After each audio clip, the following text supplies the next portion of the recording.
Привет всем! С вами я, Janie, и это College Russian. Exciting day today. We are going to be learning another case. So this gets you that much closer to knowing all six of the cases. Maybe you've already been kind of introduced to some of them and you need a little review. When I introduce my students to a new case, I like to follow a certain method. I've mentioned it before in my dative case video. It's called the PCP method. Now, don't go thinking that you're going to be doing any drugs. We're going to be breaking it down. I'll tell you what this special PCP method is. A lot of people do have a lot of anxiety when they start learning new grammar. So I like to break it down into these three simple steps. PCP. Okay. So not that kind of PCP. Again, people don't get too excited. I mean, I'm sure that would actually probably help you to learn the language, but I'm not going to encourage drug use. Anyway, so today is the P, the first P part of learning scary new grammar, which is the perceive. And we're just going to start noticing instrumental case, start noticing the endings, start seeing if we can figure out what contexts it's used in. And then the following video will be the comprehend / concentrate, where we really buckle down and we just drill those endings, drill those endings, drill those endings. And then we get to do the fun stuff where we start producing it and using it in context in order to navigate real life situations, etc. So today, when we do the perceive, I like you to pretend that you're a spy because that's exciting and that reminds us of Cold War era and Soviet Union, and which is the reason a lot of us got into Russian, right? A lot of us were super obsessed with the Soviet Union, and when you're a spy, you're trying to notice patterns. My students who are the best language learners are the ones who are just very observant. They sit there quietly and then they'll raise their hand and they'll ask a question that's actually really brilliant, and they'll be like, is it true that blah, blah? And they come up with hypotheses and then they test them to see if they were correct. So let's put on our little spy monocle and we're going to be a spy. So your first task here is to notice patterns. Okay, so we've got a couple of Soviet era posters. Например, занимайтесь спортом. You may have been saying this phrase all along and you maybe didn't realize it was instrumental case. So the original of that was sport. Okay, so that means exercise. How about this one? These little boys are saying, мы будем летчиками. We're going to be pilots. And see that летчиками on the end. Next one is всегда с партией. Всегда с партией. The original of party, always with the party is what that one means. The original is партия. Interesting. Okay, so let's see over here. Ленин всегда с нами. Ленин всегда с нами. Lenin is always with us.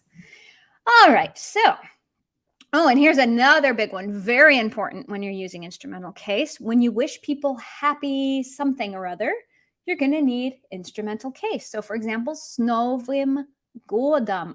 Look what's happening to the adjective новый. Are we starting to observe some of these instrumental endings? See, give yourself some credit. You're smarter than you think you are. When you're in spy mode, you are very smart. So what we're going to first do is I'm going to read off some sentences for you. I'll have a pause after I read them in Russian so you can practice seeing if you can translate these yourselves.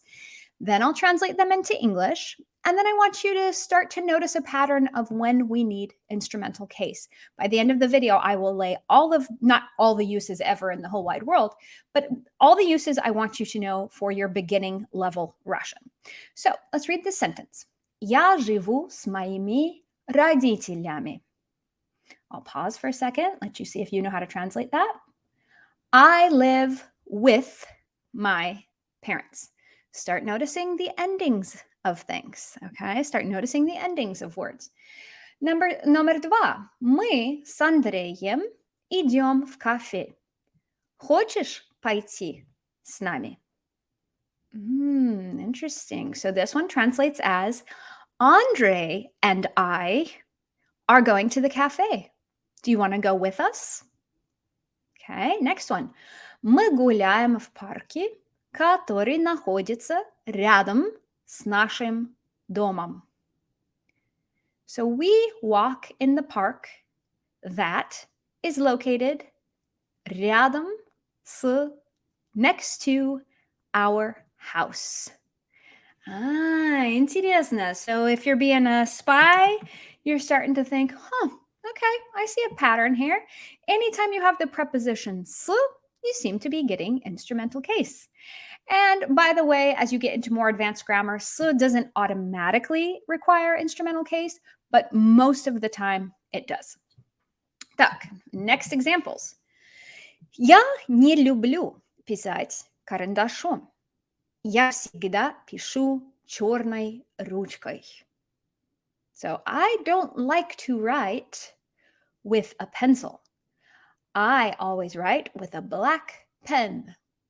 Это правда, кстати. Я не люблю карандаши, я не люблю синие ручки, я люблю черные ручки. Так, номер 2. Мексиканское тако. Мексиканское тако нельзя есть вилкой. Надо его есть руками. Так, so let's translate that one. A Mexican taco, it's a type of food, you can't eat with a fork. I mean, I guess you could, but you would look like an idiot. You need to eat it with your hands. You need to eat it with your hands. Номер 3. Чем ты занимаешься сегодня? Нет, чем ты занимаешься вечером? Я занимаюсь русским языком. This one's going to be interesting how it translates because it doesn't translate literally. What are you doing today? I am going to be working on Russian language. Okay, so literally in this sentence here, we've got with what or by means of what are you going to be busying yourself today, this evening? And then he says, I'm going to busy myself with Russian language. So this one is one of the hardest uses of instrumental to pick up on. This is without a preposition, and it means that's the instrument you are using, or that's the thing you're using to do that verb. Okay, so in English, we often translate this as a with, but it can also mean by means of. So for example, how are you writing? By means of what? Карандашом, черной ручкой. Так, очень хорошо. There's one more usage of instrumental case here that has nothing to do with by means of, and it has to do with a time of day. And we'll talk more about that in just a minute. Okay, here's some more examples. Утром я пью кофе с соевым молоком и сахаром. So in the morning, I drink coffee with soy milk and sugar. Так. Next one. Я работала учительницей английского прошлым летом. Интересно. So these are a little bit tricky. What's the pattern we're noticing here? What's the new pattern? We've already covered with. We've already covered by means of. What could this pattern be? Мы с семьей едем в Париж этой осенью. This one's a really tricky one to notice. Let's see, where is our instrumental case and what did our spy pick up on? So real quick, let's translate all of these. In the morning, I drink coffee with soy milk and sugar. I worked as a teacher last summer, and my family and I are going to Paris this fall. So really interesting use of instrumental case that you've been using all along and maybe not noticing is for talking about seasons in the winter, in the spring, in the fall. And notice there's no preposition to go with it. It just goes, bam, straight into instrumental case. And then also times of day. So notice you don't say v utре. A lot of times my students try and say that. No. No preposition, just instrumental case. Утром, днем, вечером. Так. So our spy is he's smart. He's a professional. He gets paid to do this. So if you couldn't pick up on that, that's okay. We'll talk about it a little bit more later. So as I was saying, you have been saying times of day and seasons all along. You probably just didn't know it was instrumental case. So the original of this was утро. And then when you want to say in the morning, we say утром. Днем means during the day, in the day, daytime. Вечером, ночью. That's so interesting. Ночью and осенью show you what happens to feminines with a мягкий знак on the end. because those are tricky. But guess what? You already know them. You've been saying them all along. Don't be scared. Then seasons: in the winter, in the spring, in the summer. Зимой, весной, летом, осенью. And again, those ones you've probably been saying long before you even knew what instrumental case was. Okay, and now our kind of most abstract, that is probably the hardest to pick up on, is this one. Let's read them and I will translate them. Я хочу быть хорошим человеком. So this one would translate into English as I want to be a good person. Next one. Я работала учительницей английского прошлым летом. So we already know прошлым летом because it's talking about a season. So we just talked about that one. But then there's something new in here. And that's getting instrumental case. Номер 3. Ты интересуешься русской историей? Ты интересуешься русской историей? So that one is, are you interested in Russian history? Notice in English, we say interested in something. But I don't see any v or prepositional case. So that can't be the case with this Russian verb. And then, so what are we seeing here? Что скажет наш шпион? Что он скажет? So just like all the cases, there are certain verbs you just have to memorize what case they get.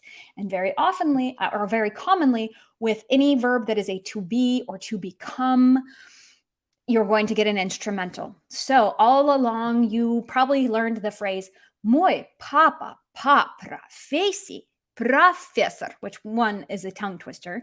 But now so it's not very convenient to say.